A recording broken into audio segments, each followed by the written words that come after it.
IL T20 লিগে এবার যেন একাই ঝড় তুলছেন মুস্তাফিজুর রহমান। মাত্র কয়েক ম্যাচে এমন পারফরমেন্স যা পুরো টুর্নামেন্টের চিত্রই বদলে দিয়েছে।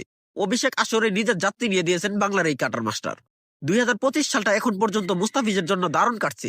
বিশেষ করে T20 ফরম্যাটে তিনি যেন আরো ভয়ঙ্কর হয়ে উঠেছেন। জাতীয় দলের পাশাপাশি ফ্রাঞ্চাইজি ক্রিকেটের নিয়মিত আলোচনায় আছেন এই বাঁহাতি পেসার। সাম্প্রতিক সময়ে IPL নিলামে বড় দামে বিক্রি হওয়ার পর IL T20তেও নিজের মূল্য প্রমাণ করে চলেছেন। দুবাই ক্যাপিটালসের জার্সিতে মাঠে নেমে প্রতিপক্ষ ব্যাটসম্যানদের জন্য আতঙ্ক হয়ে উঠেছেন মুস্তাফিজ। নিজের প্রথম ম্যাচেই শক্তিশালী দলের বিপক্ষে নিয়ন্ত্রিত বোলিংয়ে তুলে নেন গুরুত্বপূর্ণ উইকেট। পরের ম্যাচগুলোতেও ধারাবাহিকভাবে উইকেট শিকার করে দলের বড় ভরসার পরিণত হন তিনি।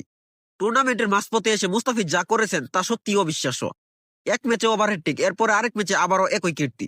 এমন পারফরমেন্স IL T20-র ইতিহাসে বিরল। বড় বড় তারকা বোলারদের পিছনে ফেলে খুব অল্প ম্যাচ খেলেই উঠে এসেছেন সেরা বোলারদের তালিকায়। মাত্র 7 ম্যাচ খেলে 14টি উইকেট নিয়ে তিনি এখন শীর্ষ উইকেট শিকারীদের একজন। তার বোলিং গড়, ইকোনমি এবং স্ট্রাইক রেট সব দিক থেকে টুর্নামেন্টের সেরাদের মধ্যে রয়েছে। যারা কমপক্ষে নির্দিষ্ট ওভার বল করেছেন তাদের মধ্যে মুস্তাফিজই সবচেয়ে বেশি কার্যকর bowler. Rashid Khan, David Willey কিংবা পরিচিত নামগুলোকেও ছাড়িয়ে যাওয়াটা প্রমাণ করে মুস্তাফিজ এই মুহূর্তে কতটা ভয়ঙ্কর ফর্মে আছেন। অভিজ্ঞতার বৈচিত্র্যের মিশনে তিনি এখন সত্যিকারের ম্যাচ উইনার। সব মিলিয়ে এটা বলাই যায় IL T20 লিগে বল হাতে দুর্দান্ত সময় পার করছেন বাংলার কাটার মাস্টার।